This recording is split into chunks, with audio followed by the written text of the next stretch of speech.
একে একে বের করা হচ্ছে ৮ শ্রমিকের মরদেহ। এ যেন লাশের মিছিল, প্রিয়জনদের আহাজারি আর মরদেহ শনাক্তের অপেক্ষা। সিলেটের দক্ষিণ সুরমার তেলিবাজার এলাকায় ভোরে নির্মাণ শ্রমিক বহনকারী একটি পিকআপের সঙ্গে বিপরীত দিক থেকে আসা কাঁঠাল বোঝাই ট্রাকের মুখোমুখি সংঘর্ষ হয়। পিকআপে থাকা প্রায় ২০ জন শ্রমিক ছিটকে পড়েন সড়কে।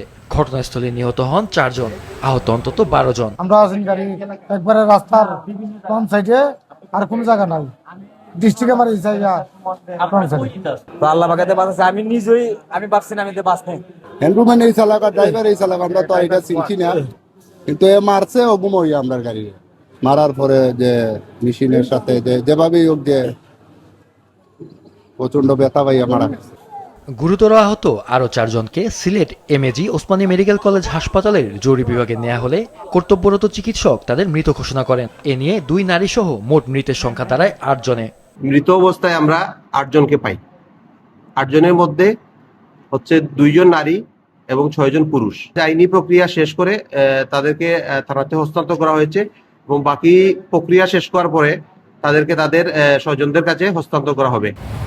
শ্রমিকরা আম্বরখানা থেকে লালবাজারে কাজের উদ্দেশ্যে যাচ্ছিলেন। সঙ্গে ছিল ঢালাই মেশিন ও প্রয়োজনীয় সরঞ্জাম। নিহতদের মধ্যে 4 জনের বাড়ি সুনামগঞ্জের দিরাই উপজেলায়, একজনের ধর্মপাশা উপজেলায়। এছাড়া সিলেটের কোম্পানিগঞ্জ উপজেলার 2 জন এবং সিলেট নগরের জালালাবাদ থানার 1 জন রয়েছেন।